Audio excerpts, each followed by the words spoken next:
Hello and welcome दोस्तों। आज के हम इस वीडियो पे देखेंगे माइक्रोसॉफ्ट एक्सेल पे का पहला एक्टिविटीज़ और सेकंड एक्टिविटीज़ किस तरह से की जाएगी।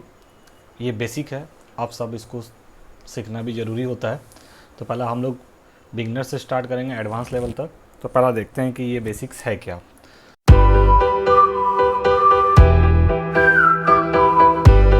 तो सबसे पहले यहाँ पर आपको जो पहला एक्टिविटीज़ बोला गया है, create a new workbook with your name. आपको एक नया वर्कबुक क्रिएट करना है जो कि आपके नाम से। तो उसके लिए आपको करना क्या होगा, सबसे पहले माइक्रोसॉफ्ट एक्सेल को ओपन कर लेना है, जो कि आप ये देख पा रहे हैं। ये जो एंटर स्क्रीन होता है इसे माइक्रोसॉफ्ट एक्सेल का स्क्रीन बोला जाता है, जिसका नाम होता है बाय डिफ़ॉल्ट बुक 1। तो ये टोटल स्क्रीन को हम लोग वर्कबुक नाम से जानते हैं। और इसमें जो आप जो रोज़ एंड कॉलम्स जो देख पा रहे हैं, जो अल्फ़ाबेट में दिखा रहा है आपका, ये जो आप ABCD जो देख पा रहे हैं, ये अल्फ़ाबेट रिप्रेजेंट कर रहा है कॉलम्स को। और ये जो नंबर्स आप लेफ्ट हैंड साइड पे देख पा रहे हैं, ये सब आपका क्या हो गया, नंबर ऑफ़ रोज़ हो गया। और ये जो इंडिविजुअली जो आप बॉक्स सब देख पा रहे हैं, ये सबको सेल्स नाम से जाना जाता है। तो अब यहाँ पर जो आप देख पा रहे हैं टाइटल बार पे, जो पहला जो बार है इसे टाइटल बार कहा जाता है। यहाँ पर बुक 1 दिखा रहा है। तो आपको क्वेश्चन पे बोला गया है कि आपको एक नया वर्कबुक क्रिएट करना है एज योर नेम से। तो इसको वर्कबुक क्रिएट करने के लिए आपको सबसे पहले क्या करना होगा, फाइल टैब पे क्लिक करना है। और सिंपली जैसे आप फाइल पे क्लिक करते हैं तो यहाँ पर आपको एक सेव या फिर सेव एज ऑप्शन देखने को मिलेगा। तो जैसे आप यहाँ पर सेव एज पे क्लिक करते हैं तो यहाँ पर एक ऑप्शंस नज़र आएगा ब्राउज़। आप चाहेंगे तो अलग अलग ड्राइव पे भी आप इसे सेव कर सकते हैं, बट आपको अगर किसी अनदर लोकेशन पे अगर सेव करना चाहते हो तो ब्राउज़ पे क्लिक करना है। आपको जिस लोकेशन पे, जिस फोल्डर पे आपको सेव करना है, वहाँ पे आप सेव कर सकते हैं। जस्ट लाइक मैं यहाँ पे सेव करना चाहता हूँ डेस्कटॉप पे, तो सिंपली मैं यहाँ पे अपना ड्राइव को सिलेक्ट कर लिया डेस्कटॉप, और यहाँ पे आपको अपना नाम दे देना है। जैसे कि मैं यहाँ पर अपना नाम दे दे रहा हूँ, अफरोज IT सॉल्यूशन। और उसके बाद सिंपली आप इस पर सेव बटन पे क्लिक कर सकते हैं, या जैसे आप सेव पे क्लिक करते हैं तो आप देख पा रहे हैं कि इस टाइटल बार पे आपको उस वर्कबुक का नाम शो कर दे रहा है, अफरोज IT सॉल्यूशन। और इसे सेव करने के लिए भी एक शॉर्टकट यूज़ किया जाता है, जो कि वो होता है Ctrl+S, या फिर अब इस सेव बटन पे भी क्लिक करके इसे सेव कर सकते हैं। तो ये था आपका पहला क्वेश्चन। अब देखते हैं सेकेंड क्वेश्चन आपको क्या बोलता है। सेकेंड क्वेश्चन पे आपको ये बोला जा रहा है, सिलेक्ट द कॉलम बी। अब कॉलम बी जो आपको सिलेक्ट करके दिखाना है, तो सिलेक्ट किस तरह से किया जाता है देखते हैं। तो कॉलम बी को आपको सिलेक्ट करना है। तो यहाँ पर आप देख पा रहे हैं कि ये कॉलम्स है, ABCD जो रिप्रेजेंट कर रहा है, ये आपका कॉलम्स होता है। तो कभी भी आपको कॉलम को सिलेक्ट करना होगा तो ये जो आप हेडर देख पा रहे हैं, जो हेडर्स जो अल्फ़ाबेट्स रिप्रेजेंट कर रहे हैं, सिंपली उस पर अगर आप क्लिक करते हैं तो ये क्या हो जाएगा, आपका उस कॉलम को सिलेक्ट कर लेगा। तो ये था सिलेक्ट करने का कि अगर आप किसी कॉलम को इंडिविजुअली सिलेक्ट करना चाहते हैं, सिंपली उस हेडर पे क्लिक करेंगे तो वो कॉलम सिलेक्ट होता हुआ चला जाएगा। उसके बाद नेक्स्ट क्वेश्चन पे देखते हैं, सिलेक्ट द कॉलम बी। तो ये आप कर चुके हैं। अब नेक्स्ट क्वेश्चन आपको ये बोल रहा है, select the row 15 number row को आपको सिलेक्ट करना है। तो ये किस तरह से किया जाएगा, ये भी सिंपली वही इसी तरह है जो आप यहाँ पर नंबर्स देख पा रहे हैं। ये नंबर्स आपको रिप्रेजेंट करता है नंबर ऑफ़ रोज़ को। तो आपको यहाँ पर बोला गया कि 15 नंबर रोज़ को सिलेक्ट करना है। तो सिंपली आप ये 15 नंबर हेडर पे क्लिक करते हैं तो देख पा रहे हैं कि वो रो आपका सिलेक्ट हो चुका है। या फिर आप किसी भी हेडर पे नंबर ऑफ़ रोज़ का क्लिक करते हैं तो देख पा रहे हैं कि वो आपका सिलेक्ट होता हुआ चला जा रहा है। तो किस तरह से आपका कॉलम को सिलेक्ट किया जाता है और किस तरह से रो को सिलेक्ट किया जाता है, ये आप जान चुके हैं। अब नेक्स्ट क्वेश्चन पे आते हैं, select column A, C, E और G। ये 4 कॉलम को एट ए टाइम आपको सिलेक्ट करना है। तो एक चारों कॉलम को सिलेक्ट करने के लिए अभी हम यहाँ पर क्या करेंगे, अगर आपको इंडिविजुअली अलग अलग कॉलम को सिलेक्ट करना है तो इसके लिए आपको एक शॉर्टकट यूज़ करना पड़ेगा, कंट्रोल। तो देखते हैं। तो यहाँ पर जो आपको बोला गया है कौन सा कॉलम, A, C, E और G। A कंट्रोल को प्रेस करना है, C देन कंट्रोल को प्रेस करके रखे रहना है आपको, और E पे क्लिक करना है, और उसी तरह G कॉलम पे क्लिक करते हैं तो देख पा रहे हो कि आपका इंडिविजुअली ये 4 कॉलम सिलेक्ट हो चुका है। तो इंडिविजुअली अलग अलग कॉलम्स को अगर सिलेक्ट करना चाहते हो तो कंबाइन करना पड़ेगा आपको क्या, कंट्रोल की को। तो कंट्रोल प्रेस करके आपको इंडिविजुअली जिस हेडर पे क्लिक करते हैं कॉलम का, तो वो कॉलम आपका सिलेक्ट होता हुआ चला जाता है। उसी तरह नेक्स्ट जो क्वेश्चन बोला गया, कॉलम तो आप 4 सिलेक्ट कर चुके हो। अब नेक्स्ट जो क्वेश्चन बोला जा रहा है, रो 2nd, 5th, 7 एंड 10, 2, 5, 7 और 10 ये रो को आपको सिलेक्ट करना है। तो ये भी सेम उसी तरह से कंट्रोल को कंबाइन करते हुए आपको सिलेक्ट करना है। तो 2, 5, 7 एंड 10 को किस तरह से सिलेक्ट किया जाएगा, सिंपली 2 वाला हेडर पे क्लिक करना है, 2 कंट्रोल को प्रेस करना है, देन 5, 7 एंड 10 पे क्लिक करते हैं तो यहाँ पर आप देख पा रहे हो कि ये इंडिविजुअली 4 रोज़ आपका सिलेक्ट हो चुका है। तो किस तरह से आप कलम को सिलेक्ट करना चाहते हैं, किस तरह से रो को सिलेक्ट करना चाहते हैं, is your on choice. But ये एक्टिविटीज़ में जिस तरह से कहा गया है वो आप उस तरह से कर सकते हो। ये प्रैक्टिकल एक्टिविटीज़ है जो कि बेसिक है, आप इसे ट्राई करिए, आगे जा कर के ये आपका बहुत हेल्पफुल यूज़ करने वाला है।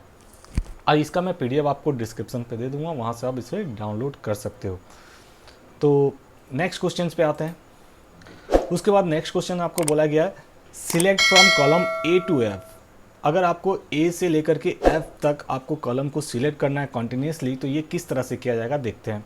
तो सबसे पहले A हेडर पे क्लिक करना है और उसे रिलीज़ नहीं करना है माउस लेफ्ट बटन को, और उसे सिंपली ड्रैग करते हुए चले जाना है कहाँ तक, F तक। तो देख पा रहे हो कि ये A to F जो आप जो सिलेक्ट कर रहे हैं ये आपका सिलेक्ट होता हुआ चला गया। तो ये कंटिन्यूसली अगर किसी रेंज पे अगर आपको सिलेक्ट करना है कलम को तो इस तरह से किया जा सकता है। तो माउस का लेफ्ट बटन को प्रेस करना है और ड्रैग करते हुए उस लोकेशन तक लेके जाना है जहाँ तक आपको सिलेक्ट करना है।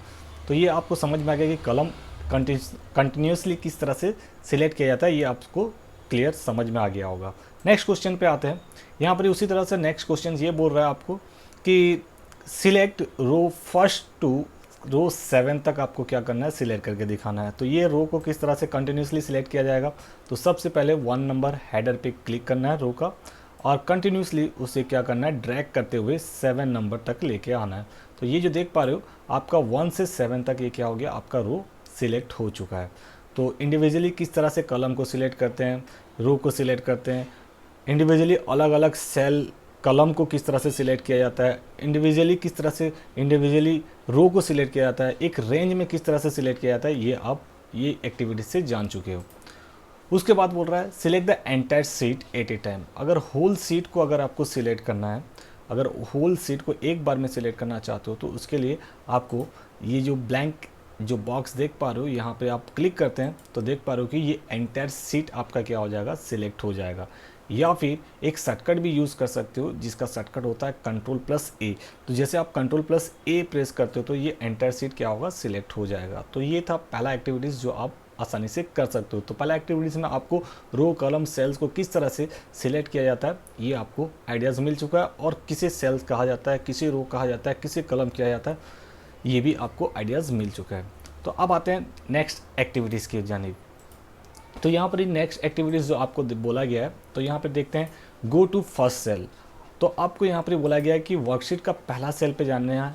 तो उसके लिए आपको यहाँ पर क्या करना पड़ेगा, जो आप देख पा रहे हो कॉलम A और फर्स्ट रो है। तो जैसे मैं इस सेल पे क्लिक करता हूँ तो ये आपका पहला सेल एक्टिवेट हो चुका है, और यहाँ पर आप नेम बॉक्स पे देख पा रहे हैं कि वो सेल का नाम क्या दिखा रहा है, A1। तो ये हो गया आपका पहला सेल। उसके बाद नेक्स्ट क्वेश्चन आपको बोल रहा है गो टू सेल B7 पे आपको जाना है by using the name box के द्वारा। तो अब मैं यहाँ पर जो आप जो ये जो बॉक्स देख पा रहे हैं इसको नेम बॉक्स या फिर सेल एड्रेस नाम से भी जाना जाता है। तो आपको B7 पे जाना है। तो 20 ये कॉलम्स हो गया और ये 7 हो गया। तो यहाँ पर भी आप अगर क्लिक करते हैं तो ये आपका एक्टिवेट हो जाएगा। अदरवाइज़ यहाँ पर सिंपली इस नेम बॉक्स पे B7 अगर टाइप करके और सिंपली एंटर प्रेस करते हैं तो आपका उस सेल पे सेल एक्टिवेट हो जाता है। तो ये था आपका B7। नेक्स्ट क्वेश्चन पे देखते हैं go to cell D11 by using go to options. अगर आपको किसी ऑप्शन से अगर किसी पर्टिकुलर सेल पे जाना है तो किस तरह से जाया जाएगा।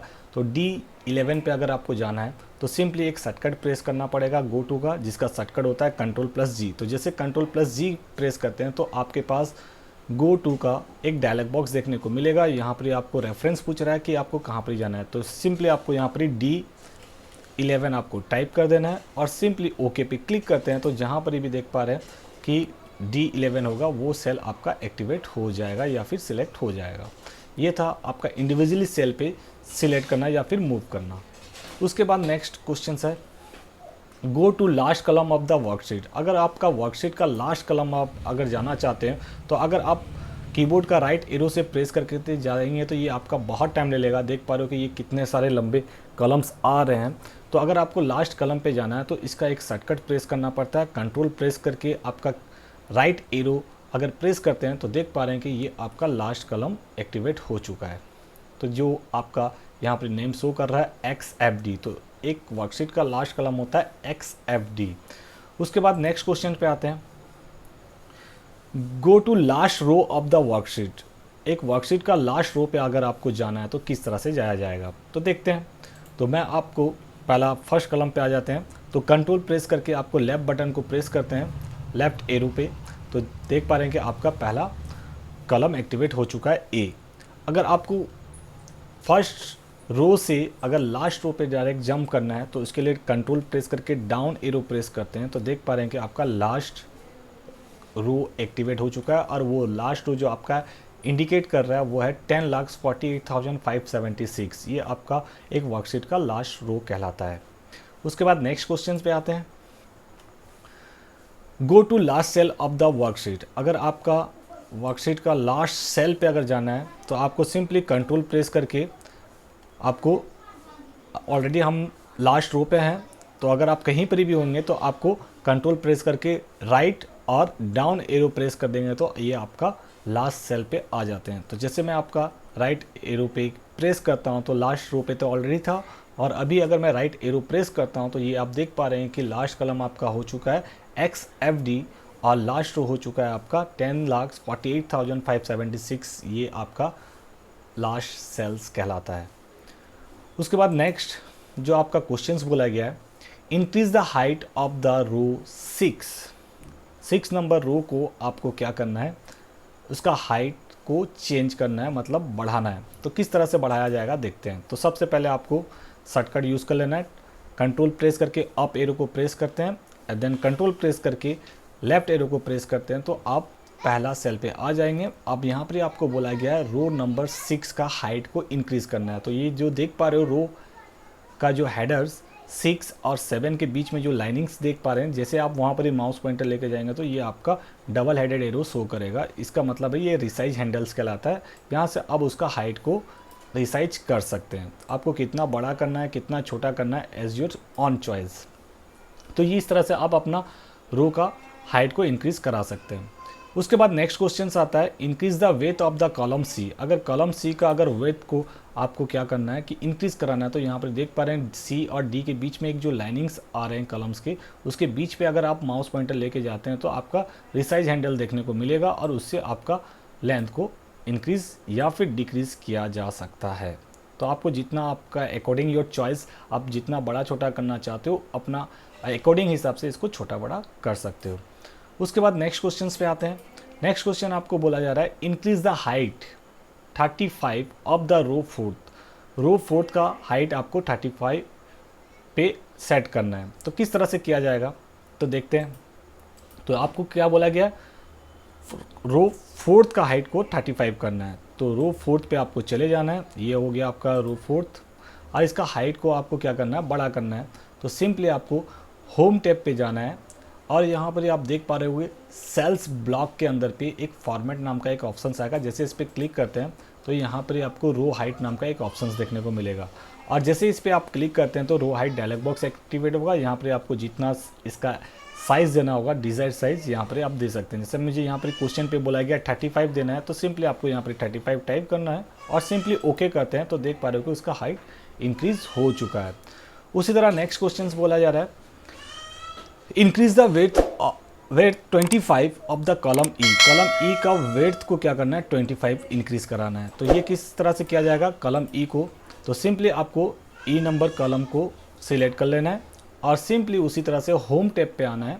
होम टैब पे जाने के बाद सेल्स ब्लॉक पे आना है और यहाँ पर आपको ऑप्शंस मिलेगा फॉर्मेट। जैसे आप फॉर्मेट पे क्लिक करेंगे तो यहाँ पर आपको थर्ड ऑप्शन देखने को मिलेगा कॉलम वेट। जैसे आप कॉलम वेट पे क्लिक करते हैं तो यहाँ पर आपको कॉलम वेट डायलॉग बॉक्स देखने को मिल जाएंगे। यहाँ पर आपको जो कॉलम वेट बोला गया है, कितना बोला गया है, 25 बोला गया। तो सिंपली आपको यहाँ पर टाइप कर देना है 25 और जैसे मैं ओके पे क्लिक करता हूँ तो देख पा रहे हो कि उस कॉलम का वेट 25 में कन्वर्ट हो चुका है।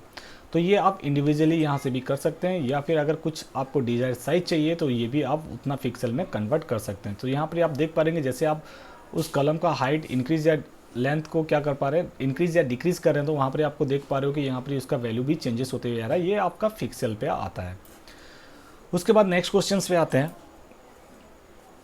Increase the height of the row 3 to 9। 3 to 9 जो रोज़ है उसका हाइट को एक बार में आपको इंक्रीज़ कराना है, तो किस तरह से किया जाएगा तो देखते हैं। तो 3 to 9 को आपको क्या करना है, इसे सिलेक्ट कर लेना है, और किस तरह से सिलेक्ट करना है ये आपको मैं बता चुका हूँ। उससे क्लिक करके सिंपली ड्रैग करके 9 तक लेकर के आना, तो ये सिलेक्ट हो चुका है। अब उसके बाद इस रिसाइज हैंडल से इसको आपको क्या करना है, ड्रैग करना है। तो देख पा रहे हो कि सबका एक साइज से क्या हो रहा है, इंक्रीज़ होता हुआ चला गया। तो ये था आपका मल्टीपल सेल को रिसाइज किस तरह से, रो को रिसाइज किस तरह से किया जाता है, ये आप जान चुके हैं। उसी तरह यहाँ पर नेक्स्ट क्वेश्चन आपको बोला जा रहा है, increase the width of the column F2H। F2H column का विड्थ को इंक्रीज कराना है। तो यहाँ से F2H आपको सिलेक्ट कर लेना है, और सिंपली ये रिसाइज हैंडल से आप ये से इसका हाइट या फिर लेंथ को क्या कर सकते हैं, अपने अकॉर्डिंग हिसाब से जितना इंक्रीज कराना चाहते हैं इंक्रीज करा सकते हैं। तो देख पा रहे हैं कि ये FGH आपका लेंथ अकॉर्डिंगली सेम आपका इंक्रीज कर चुका है। तो ये था आपका एक्टिविटीज़ जो कि आज की क्लास में आप सीख चुके हैं, किस तरह से सिलेक्ट किया जाता है सेल, रो, कॉलम, और इंडिविजुअली किस तरह से सिलेक्ट किया जाता है, और एक रेंज में किस तरह से सिलेक्ट किया जाता है, और किस तरह से इनका हाइट, रो एंड कॉलम का इंक्रीज़ या फिर डिक्रीज़ किया जाता है। ये आपको इस एक्टिविटी से पता चल गया है। आने वाले वीडियोस पे हम लोग इसके थोड़े और एडवांस कुछ फीचर्स देखने वाले हैं। आई होप ये वीडियोस आपको अच्छा लगा रहेगा। Thank you, keep watching.